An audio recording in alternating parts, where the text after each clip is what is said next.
కాంగ్రెస్ పంచాయతీ బెంగళూరుకి చేరింది. ఖమ్మం సీటు విషయంలో సస్పెన్స్ కొనసాగుతుంది. ఖమ్మం ఎంపీ సీటు కోసం డిప్యూటీ సీఎం బట్టి, మంత్రి పొంగులేటి పట్టుబడుతున్నారు. ఖమ్మం ఎంపీ టికెట్ను తన భార్య నందినికి లేదా రాయల నాగేశ్వరరావుకు ఇవ్వాలని డిప్యూటీ సీఎం బట్టి విక్రమార్క పట్టుపడుతుండగా తన సోదరుడు ప్రసాద్ రెడ్డికి కేటాయించాలని మంత్రి పొంగులేటి శ్రీనివాసరెడ్డి పట్టుపడుతున్నారు.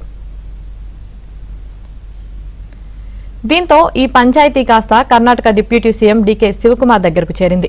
బట్టి, పొంగిలేటిని బెంగళూరుకు పిలిపించిన డీకే శివకుమార్ ఈ విషయంపై వీరిద్దరితో మంతనాలు జరుపుతున్నారు. సాయంత్రంలోగా ఖమ్మం సీటు విషయంలో స్పష్టత వచ్చే అవకాశం ఉన్నట్లు తెలుస్తోంది.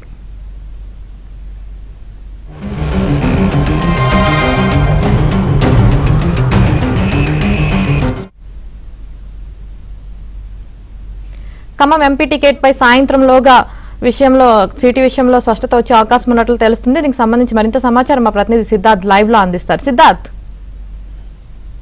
నామినేషన్లు ముగియడానికి ఇంకా 4 రోజులే ఉన్నప్పటికీ కాంగ్రెస్ పార్టీ ఇంకా 3 సీట్లను పెండింగ్లో పెట్టింది. ఖమ్మం, కరీంనగర్, అదేవిధంగా హైదరాబాద్, ఈ 3 స్థానాలను ఇంకా అభ్యర్థులను ఖరారు చేయలేదు.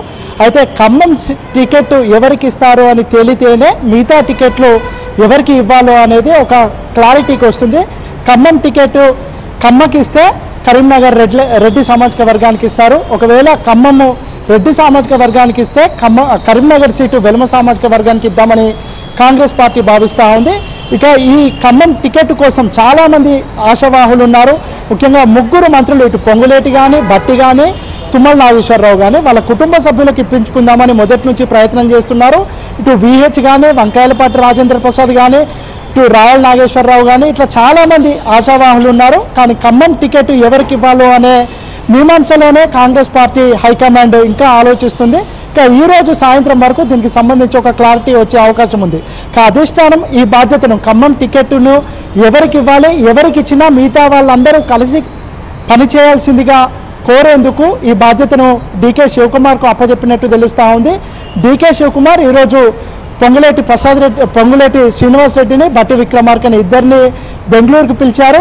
ఆ టికెట్కు సంబంధించినటువంటి విషయాలు, ముఖ్యంగా అక్కడ ఉన్నటువంటి సర్వే రిపోర్ట్స్ను, ఎవరికి టికెట్ వచ్చినా మిగతా వాళ్ళందరూ కలిసి పనిచేయాల్సిందిగా డీకే శివకుమార్ వీళ్ళిద్దరికీ చెప్పనున్నారు. ఇప్పటికే బట్టి విక్రమార్క బెంగళూరుకు వెళ్ళారు. కాసేపట్లోనే డీకే శివకుమార్తో భేటీ అవుతారు.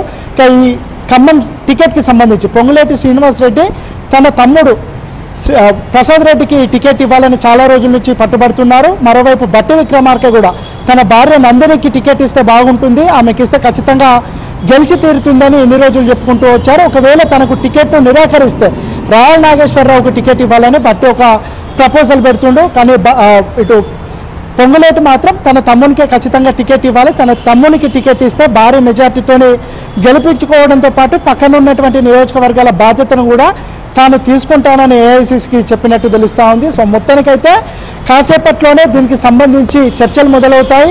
మధ్యాహ్నం వరకు దీనికి సంబంధించి ఒక క్లారిటీ వస్తుంది. సాయంత్రం ఏఐసీసీకి డీకే శివకుమార్ ఈ జరిగినటువంటి విషయాలన్నిటి ఇన్పుట్స్ ఇస్తాడు. ఈరోజు రాత్రికి ఈ 3 టికెట్లకు సంబంధించి ఒక ఫైనల్ కంక్లూజన్ కాంగ్రెస్ పార్టీ తీసుకోనుంది. ఎక్కువగా పొంగులేటి ప్రసాద్ రెడ్డికే టికెట్ వచ్చే అవకాశాలు ఉన్నాయి. ఆల్రెడీ ఆయన నామినేషన్కి సంబంధించినటువంటి ప్రాసెస్ను కూడా మొదలుపెట్టినట్టు తెలుస్తూ ఉంది. అయితే అక్కడ మండవ నాగేశ్వరరావుకు టికెట్ ఇస్తే బాగుంటుందనే ఒక ప్రతిపాదన కూడా వస్తూ ఉంది.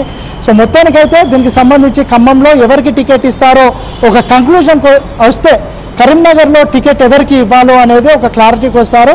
సో ఇంకా 4 రోజులే సమయం ఉన్నటువంటి నేపథ్యంలో ఈరోజు దీనికి సంబంధించినటువంటి ప్రాసెస్ను కంప్లీట్ చేయాలని ఏఐసీసీ భావిస్తుంది. దాంట్లో భాగంగానే ఖమ్మం టికెట్కి సంబంధించి డీకే శివకుమార్కు బాధ్యతలు అప్పచెప్పారు. మరి కాసేపట్లోనే చర్చలు మొదలై ఒక కంక్లూజన్కి వచ్చే అవకాశం ఉంది.